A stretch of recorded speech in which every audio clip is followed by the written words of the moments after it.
What's going on, y'all? It's your boy Lando Success. Hit that like button, that subscribe button. Appreciate the good vibes and the good love. So there's pros and cons with days like today, right? Pros is green, you know, majority of your positions get to make money, right? The cons are, why did everything become green? And if it's nothing positive, that's not good.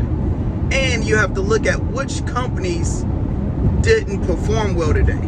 Facebook went down damn near $10 today. When everything else is performing good, Facebook got completely destroyed. So that's called a clue. They got destroyed for a reason. PayPal was red. I think AMC was red. And you have a few other ones. It was Southwest Airlines. They usually should be green with everybody else. So then I looked at their earnings reports that's coming up this week, because the worst thing you want is to get tricked from the market where you got that dead cat bounce, or completely go up. You finally get some excitement, then you expect in your mind that everything is good, so you invest in, and it completely crashed back down. That brother do not know how to ride that bike because he have it in the wrong gear. You hear it, yeah. Shift, my friend, shift.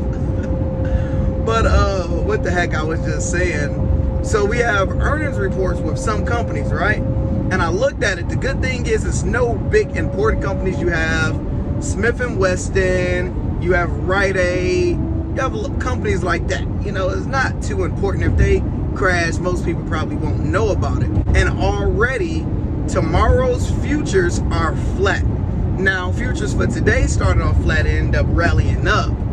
I just don't have a good feeling about it fully rallying up tomorrow. So here go my advice, here go my game, right? You have to start learning how to swing trade just a little bit. When you're buying in on these dips on these red days, and you have to have a price selling point, you're like, yo, once this go up $50, I'm going to sell it, because this year, it's just not going to be a good year. You have to have that in your mind. Don't expect any long-term rallies, any crazy bull runs, unless it's right after a Fed meeting. So if Jerome Powell do a meeting today, and tomorrow everything is amazing and on fire for like 2 or 3 days, then we're going to have a bull run. History basically show that, because we need certain type of data to tell us that everything is going to be okay.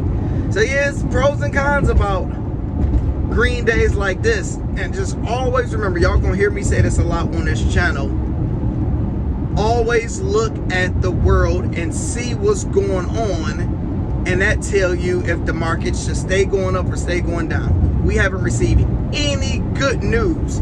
All the articles I read today was negative, mainly a lot of housing market articles about how bad it's getting, and we still had a green day. So all of those gains could get wiped back down. Let me turn back on this AC because it is hot in here and I didn't want the sound to be going on. Hope all is well with everybody. Let me know, are you still investing?